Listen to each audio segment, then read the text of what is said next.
Sa mga hindi nakakilala kay Judy is because hindi naman siya sikat.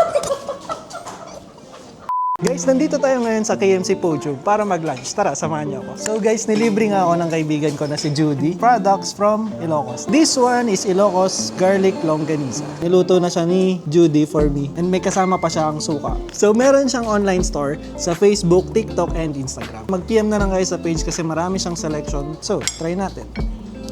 Para sa akin, nangingibabaw, first is yung garlic and then yung pepper. So kung mahilig ka sa garlic, magugustuhan mo to. And at the same time, may pepper siya na parang sumisipa doon sa panlasa natin. So i-try naman natin yung suka. Matamis na maanghang. Parang di ko na nalalasaan yung asin. Although suka siya, pero parang sweet and spicy na sobrang anghang. Guhit eh.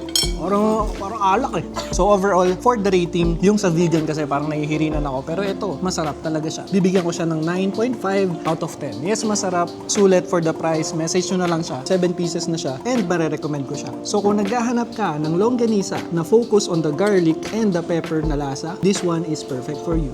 By the way, meron pa tayong bagnet na hindi pa luto. Inobliga pa ako ni Judy magluto para matikman. Make sure to follow and subscribe para mapanood nyo yung review natin about this one. Thank you for watching!